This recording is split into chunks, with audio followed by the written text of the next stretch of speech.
Ule wa Nyamira yuko wapi? Haya. Kwa sababu ya mvua pia. One word.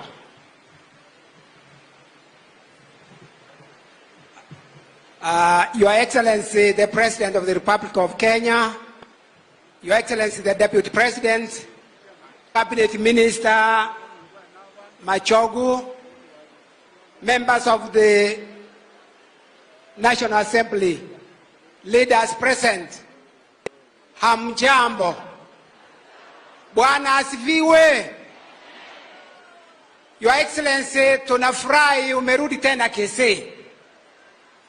Wakati ulipokuwa huko nyumbani kwa Machogu homecoming, I told you ya kwamba dalili ya mvua ni mawingu. Na nataka nirudie hiyo.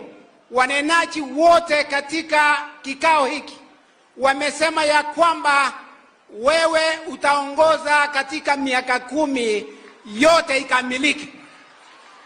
Na nilikuambia Your Excellency, hata wale wengine tuko kwa mlengo mwingine.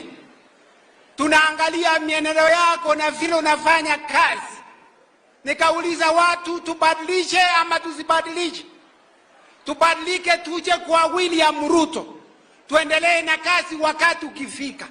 Saa hii niko kwa huo mlengo. Lakini wakati ukiwadia narudi kwa kazi yako, tuendeshe Kenya hii.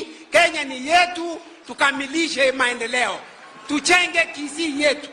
My governor, nataka nikuulize, wakati ule nilisema tubadilishe.